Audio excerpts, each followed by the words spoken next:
Olá, nossos seguidores do canal e aos nossos pacientes. Me chamo Márcio Gadelha e hoje a gente vai falar sobre tendinite do patelar, que é um pouco da nossa formação. Sou médico pela Universidade Federal do Ceará, ortopedista pelo Hospital Geral de Fortaleza, médico do esporte pelo Cefit em São Paulo e subespecialidade de cirurgia do joelho também em São Paulo, na Universidade Federal de São Paulo. Os locais de atuação são os hospitais particulares e trabalho em duas instituições. Sou médico do Ceará Sporting Clube, clube da primeira divisão do futebol brasileiro, e oficial médico do Exército Brasileiro. Como motivação da aula, a gente procura dar informações científicas aos nossos pacientes para que eles fujam das redes sociais e busquem informações de um caráter mais de literatura com um nível de evidência mais forte. Aqui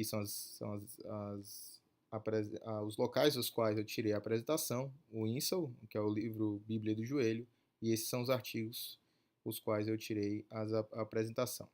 Em relação ao nível de evidência científica, a gente tem que existem várias estratificações de evidência científica. A nossa apresentação procura gerar mais artigos 1, 2, 3 e alguns 4 de evidência científica, enquanto a opinião de especialistas é um menor grau de evidência científica. Então a gente procura tirar um pouco da informação das redes sociais e fazer uma informação com maior evidência para os nossos pacientes. A gente utiliza uma cópia literal do artigo e depois a gente traduz mostrando para o paciente que a informação foi retirada tal qual é exposta pelo autor do artigo científico. Então, de uma maneira geral, existem várias causas de dor anterior do joelho. Existem inúmeras causas, aqui eu listei as principais, mas existem mais de 10 causas, e as principais são a condromalácia e a tendinite do patelar. E a gente vai falar um pouco aqui sobre a tendinite do patelar. O que é a tendinite do patelar? A inflamação a nível do tendão patelar. E por que ela surge? Basicamente por sobrecarga do mecanismo extensor. O que é o mecanismo extensor? O mecanismo extensor é composto basicamente pelo tendão do patelar, a patela e o tendão do quadríceps, juntamente com o quadríceps. Esse mecanismo extensor ele tem duas maneiras de ser sobrecarregado. Ou o paciente utiliza demais, ou ele tem, por algum motivo, um mecanismo extensor fraco, ruim. Então, pacientes que têm um mecanismo extensor bom, mas usa demais, são relacionados principalmente a atletas que têm alta demanda e fazem muito impacto. E aqueles pacientes que têm uma qualidade ruim do mecanismo extensor, ele tem por algum motivo uma falha na anatomia, seja ela adquirida, seja ela genética, de tal maneira que você tem uma sobrecarga do mecanismo extensor quando você utiliza demais ou quando você utiliza normal, mas o normal para você é muito. Então, nesse artigo de uma revista extremamente respeitada no meio ortopédico, que é a KSSTA, ele cita claramente que a principal causa de tendinite do patelar é o overuse, que é a sobrecarga em atividades que envolvem principalmente a mudança rápida de direção, pulo, salto, corrida, como futebol, voleibol e basquetebol. Falando agora da etiologia de alta demanda, uma sobrecarga do membro extensor por alta demanda, e isso ocorre principalmente em atletas. No capítulo do INSAL, no capítulo 7, ele escreve taxativamente que a tendinite do patelar também é descrita como joelho de saltador, e ela ocorre principalmente em adolescentes e adultos jovens praticantes de atividades que envolva a contração repetitiva do quadríceps, principalmente vôlei e basquetebol. A gente citou essa informação na aula de condromalácia e voltamos a citar. Uma corrida aumenta em 7,7 vezes o peso corporal dentro do mecanismo extensor. Ou seja, quando você corre, é como se você tivesse 100 quilos, passasse na femoropatelar 770 quilos, 7,7 vezes o peso corporal. Já no salto, 20 vezes o peso corporal. Então, atividades que envolvam escadas, corrida e salto fazem sobrecarga de mecanismo extensor. É importante saber por que surge para a gente poder saber atuar. Então, pacientes que têm muita sintomatologia de tendinite patelar têm que evitar atividades de impacto para melhora sintomática. Esse estudo, um estudo fantástico de 2016, que envolveu somente fatores de riscos para tendinite patelar, ele citou vários fatores de risco, dentre eles homem maior do que mulher, idade, principalmente em pacientes de 18 a 35 anos, além disso, o peso elevado e um quadríceps fraco. Então, esses são os fatores de risco. Obviamente que a gente não tem como mudar o gênero e nem a idade, mas a gente pode controlar o peso e principalmente fazer um trabalho de fortalecimento do quadríceps e evitar os exercícios de impacto para melhora sintomática. Então, neste mesmo estudo, resumidamente, ele cita que obesidade, fraqueza do mecanismo extensor, algumas alterações como, por exemplo, discrepância de membros inferiores, ou seja, um membro menor do que o outro. Às vezes o paciente não sabe, mas tem 1,5, 2 centímetros de diferença entre os membros e isso sobrecarrega principalmente o membro mais longo.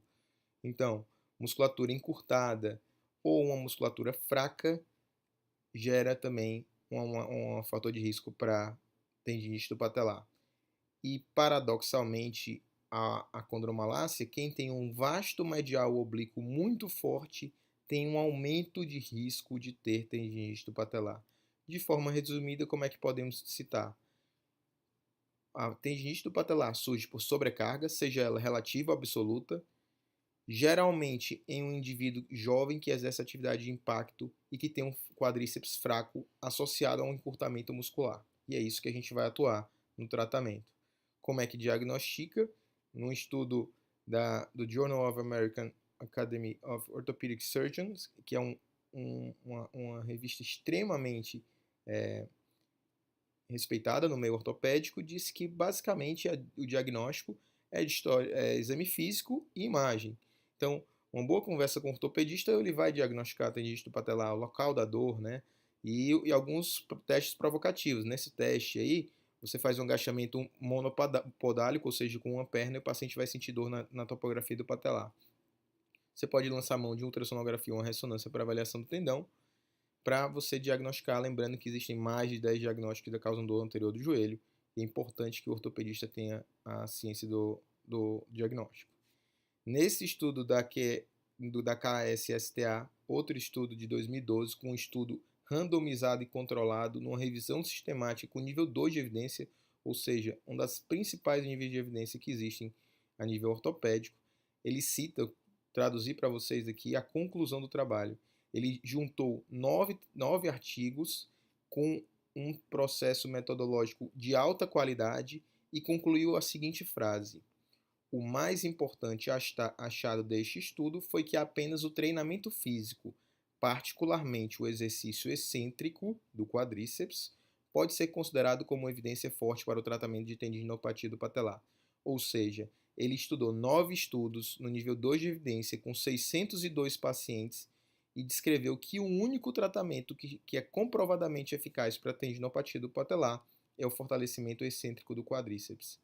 Mas o que é o fortalecimento excêntrico do quadríceps? De uma maneira geral, o que é contração concêntrica e excêntrica? Esse aqui não é o foco da aula, mas de uma maneira geral, contração concêntrica é quando você contrai a musculatura e o músculo diminui o seu tamanho, como por exemplo você fazendo uma rosca direta. E quando você faz uma contração excêntrica é quando você faz uma contração do músculo com ele alongando. O movimento que você está relaxando, entre aspas, na posição da rosca direta. Então, como é que você tem que fazer o agachamento concêntrico? É justamente nessa figura à direita que você parte de uma musculatura mais encurtado para um alongamento.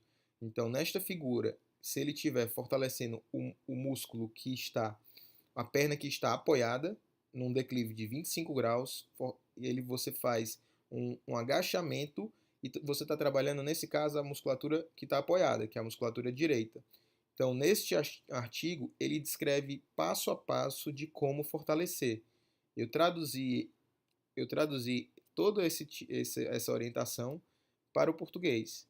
Então, por um período de 12 semanas, o paciente fica em pé, de uma maneira resumida. Ele fica com o membro doloroso apoiado e o membro normal sem contato com o solo. Ele agacha com o tronco ereto, você observa que o tronco dele está absolutamente ereto, enquanto você vai flexionando até o ponto sentir dor. Então você tem que, nesse caso, diferente da condromalácia, por exemplo, você pode sentir dor no exercício, você vai ter que ter um incômodo de uma dor de 0 a 10, 4 ou 5. Tá? Se você não tiver incômodo nenhum, você pode adicionar 5 quilos na coluna lombar, mas se você tiver uma dor acima de 6 a 7, você, pelo contrário, tem que diminuir a amplitude do movimento até chegar ao patamar de dor de 4 a 5 na escala de 0 a 10. Esse exercício de agachamento você tem que fazer 3 séries de 15 repetições 2 vezes ao dia, ou seja, é bastante repetição. Então são 45 por sessão, vezes 2, 90 repetições por dia. Então o paciente tem que ter uma fidelidade ao tratamento e uma adesão para que ele melhore. E lembrando que esse exercício ele é um pouco doloroso. Então o paciente tem que ter esse comprometimento com o tratamento, que é ele que vai se tratar. Em relação a esse outro estudo de 2018, que também foi uma revisão sistemática, ele estudou 15 estudos, sendo 3 com exercícios isométricos e 10 com exercícios excêntricos. Desses 15 estudos, 9 tinham evidência 2 e 4 evidência 3, ou seja, um embasamento científico muito forte. E ele falou que exercícios isométricos são confiáveis e fortalecimento excêntrico é, na grande maioria das vezes, confiável também. Então, o que é que a gente conclui com isso? Que o fortalecimento deve ser de maneira excêntrica e isométrica do quadríceps. Isso aí o educador físico tem que tomar ciência para que a gente trabalhe em parceria, tanto o colega médico como o colega educador físico, na orientação do treinamento. Neste estudo de 2017 da Arthroscopy, ele fez um estudo com níveis de evidência, estudos de 2 a 4 de nível de evidência, estudos de bons níveis de evidência, que ele fez uma pesquisa com 691 estudos. Desses, ele selecionou 15, e na discussão, o que é que ele disse? Que o protocolo ele comparou exercícios que visavam apenas o fortalecimento excêntrico, outros que faziam o fortalecimento excêntrico junto com exercícios de alongamento e fortalecimento do core. E o que foi que ele concluiu? Que quando você associa o fortalecimento excêntrico com o alongamento ou o fortalecimento do core, você tem uma melhora nos pacientes de até 89%, contra 57% em pacientes que têm uma melhora somente se fizer o fortalecimento excêntrico. Ou seja, como resumo, existe melhora dos resultados quando se realiza fortalecimento do core e alongamento do quadríceps e dos isquiotibiais junto ao fortalecimento excêntrico do quadríceps em estudos de alta relevância. Ou seja, o cerne do tratamento continua sendo o fortalecimento excêntrico do quadríceps, sendo que os nossos pacientes devem fazer um fortalecimento forte do core, que é a musculatura paravertebral, abdominal e glútea, além de alongar principalmente esses grupos musculares, que é o quadríceps e os isquiotibiais. Ainda falando sobre tratamento, neste estudo de 2016, que é um estudo de uma revista de fisioterapia, inclusive, ele compara o fortalecimento excêntrico com 13 artigos e ele coloca que o fortalecimento do glúteo máximo melhorou bastante os resultados e que o fortalecimento excêntrico ele também corrobora com aqueles outros artigos dizendo que fortalecimento excêntrico significa fortalecimento excêntrico do inglês. É o padrão ouro de fortalecimento, mas que você tem que associar fortalecimentos do hip e knee, ou seja, do quadril e do joelho. Fortalecer tanto o quadríceps quanto a musculatura glútea, além do core. E em relação ao alongamento, nesse estudo de 2016, ele fala que você tem que fortalecer principalmente o quadríceps e os isquiotibiais. Os quadríceps e os isquiotibiais são as musculaturas que mais estão associadas com tendinopatia quando estão encurtadas. Então, o resumo, você tem que alongar bem quadríceps e isquiotibiais e fortalecer o core, além de fazer o fortalecimento excêntrico do quadríceps. Quais são os grupos musculares que você deve fortalecer? Seriam o core, a musculatura dos glúteos e a musculatura do quadríceps. É bem parecido com o exercício de condromalácia, que são esses três, sendo que na tendinite patelar, o vasto medial oblíquo não é para ser bem fortalecido. Pelo contrário, quando você fortalece muito o vasto oblíquo, você tende a piorar os sintomas conforme aquele outro estudo que a gente citou. Então, na tendinite do patelar, eu não tenho que fortalecer o vasto medial oblíquo como na condromalácia, e sim o quadríceps de uma maneira geral. Então, vamos montar o nosso treino, né? Baseado em todos os nossos slides que a gente viu, baseado em evidência, o que é que a gente tem que treinar. Esse é o resumo da apresentação para fazer um trabalho de fortalecimento quando a gente tem uma tendinite do patelar. Os exercícios podem ser dolorosos, diferentemente da condromalácia, principalmente o agachamento excêntrico. Você tem que evitar a hiperflexão do joelho, ou seja, você não pode fazer aquela flexão muito exagerada porque tensiona o mecanismo extensor. Lembrar que quando a gente trabalha com escadas, corridas, que a gente aumenta um pouco a flexão do joelho, aumenta a pressão no joelho. Então, evitar a hiperflexão. O alongamento é na cadeia posterior e no quadríceps, principalmente. O fortalecimento é do quadríceps de uma maneira global, não só restrito ao vestibular oblíquo, pelo contrário, você tem que fortalecer o quadríceps de maneira global. Abdutores e extensores do quadril, dentre eles os glúteos e o core. Você tem que dar preferência por exercícios isométricos e cadeia cinética fechada e, inicialmente, sem resistência para não gerar dor. A ênfase tem que ser no quadríceps em pacientes muito sintomáticos. E você deve evitar o impacto, principalmente o salto, que aumenta em até 20 vezes a pressão a nível do joelho. Comparando a tendinopatia do patelar com a condromalácia, a gente vê que os treinos são totalmente diferentes. Então, tem que ir para o médico para você saber exatamente qual grupo muscular você vai fortalecer para que você não piore e você melhore. Você tem que ter um diagnóstico preciso para saber exatamente qual vai ser o seu padrão de treinamento. Por fim, em casos refratários, o que é que você pode fazer? Nesse artigo de 2016, ele fala que não recomenda-se infiltração com corticoide, a não ser que seja para um período de curto prazo. Por exemplo, um atleta tem uma corrida importante para ser feita, e ele precisa, para ele é importante aquilo, você pode fazer infiltração, que você tem uma melhora pelo menos ali nas primeiras 4 semanas, mas depois de 4 semanas você não tem efeito de corticoide, e a gente usa realmente, em último caso, a infiltração com corticoide. Então, o padrão ouro para quando você tem algum tipo de refratariedade ao tratamento que você não melhora seria com as ondas de choque. Terapia de onda de choque deve ser feita em pacientes que não respondem a um tratamento conservador. Então, ela é tratamento de first line, um tratamento de primeira linha para pacientes que não melhoram a terapia de onda de choque. E em último caso, existe sim casos que você tem que operar, mas é menos de 10% dos pacientes que não respondem ao tratamento conservador. E na cirurgia, a gente raspa aquele local da patela que está mais inflamado e fazemos microperfurações na patela, estimulando o sangramento e a cicatrização desse local. Aqui são os nossos contatos para que qualquer dúvida que vocês tiverem em relação à tendinite do patelar ou sobre qualquer outra patologia do joelho, vocês podem entrar em contato.